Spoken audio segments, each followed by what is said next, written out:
তো হঠাৎ করে আসলো বাতাসের পর ভাবছিলাম হবে বৃষ্টি, বৃষ্টি হয় নাই। তো প্রিয় বন্ধুরা, এটা একটা ব্লগ ভিডিও, পুরো ভিডিওটা দেখার জন্য সবাইকে অনুরোধ করা হলো। তো এটা আমাদের প্রিয় তারাল বাজার, বাড়ি থেকে ফোন আসলো একটা মাছ কেনার জন্য। তো মাছের বাজারে যাচ্ছি, ভিডিওটা সাথে থাকেন।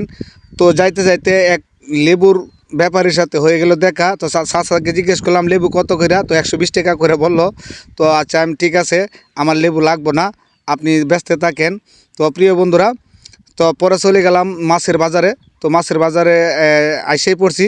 তো সাথে থাকেন, মাছের বেচা কেনা চলতেছে। তো আমরা সাধারণ ফ্যামিলির মানুষ যারা আছে, আমরা কিন্তু পাঙ্গাস মাছটাই বেশি একটা পছন্দ করি। তো আমি সব মাছই ঘুরায় দেখলাম, তো আমার কোনো মাছই পছন্দ হয় নাই। আমার এই প্রিয় পাঙ্গাস, এটা আমি নিজে, আমার একটা প্রিয় একটা মাছ। তো একটা 3 কেজি ওজনের একটা পাঙ্গাস যাচাই করে নিলাম। তো ভাইকে বললাম, ভাই মাছটা কেটে প্যাকেট করে দেন। তো প্যাকেট করে দেওয়ার পরে মাছটা প্যাকেট করলো। প্যাকেট করার পরে আবার রওনা হয়ে গেলাম বাড়ির দিকে। তো বাড়ির দিকে আসার সময় রাস্তাঘাটে অনেক যানজট, কি বলবো, এত যানজট। তো যানজটের কারণে ওই যে আমার এক ভাইয়ের সাথে হয়ে গেল দেখা। তো অটোর মধ্যে আমি উঠলাম। তো অটোর মধ্যে ওঠার পর দেখি রাস্তার মধ্যে এত জাম। তো আমার একটা অভ্যাস কি, রাস্তাঘাটে যদি জাম দেখি তাহলে গাড়িতে নেমে আমি জাম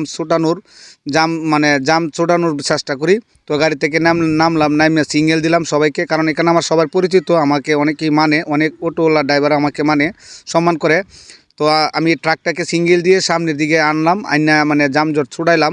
ছুটে আমাকে উস্তাদরা বলতেছে থ্যাংক ইউ ভাইয়া। আমি ওকে ঠিক আছে, ধন্যবাদ, ভালো থাকবেন। তো তারপর জামজট ছুটার পর আমি আবার গাড়িতে উঠলাম। তো গাড়িতে ওঠার পর আবার বাড়ির দিকে রওনা হলাম। তো প্রিয় বন্ধুরা, তো এটা আমাদের তারাল বাজার। তো এই তারাল বাজারে অনেক অটোওয়ালা হয়ে গেছে, অটোর ড্রাইভার হয়ে গেছে, যার ফলে একটু পরপর যানজট হয়ে যায়। তো যাই হোক, কারোর হয়তো রাগ করা যাইব না, রেগে গেলেন তো হেরে গেলেন।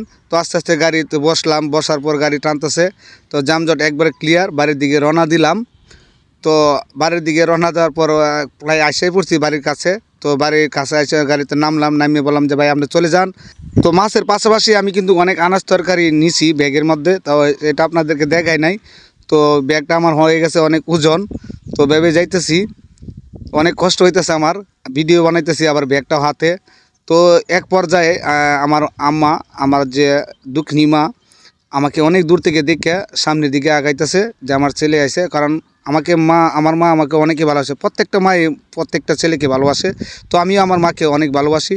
তো মা যখন আমাকে দেখে সামনের দিকে আগাইলো ব্যাগটা নেওয়ার জন্য, কারণ যে আমি যে ব্যাগটা এভাবে নিয়ে আসতেছি, মার অনেক কষ্ট হইতেছে দেখে, তো দৌড়ে আসে আমার হাতের থেকে ব্যাগটা নিল। তো সবাই মাকে ভালোবাসবেন, তো ভালো থাকবেন, সবাই সুস্থ থাকবেন।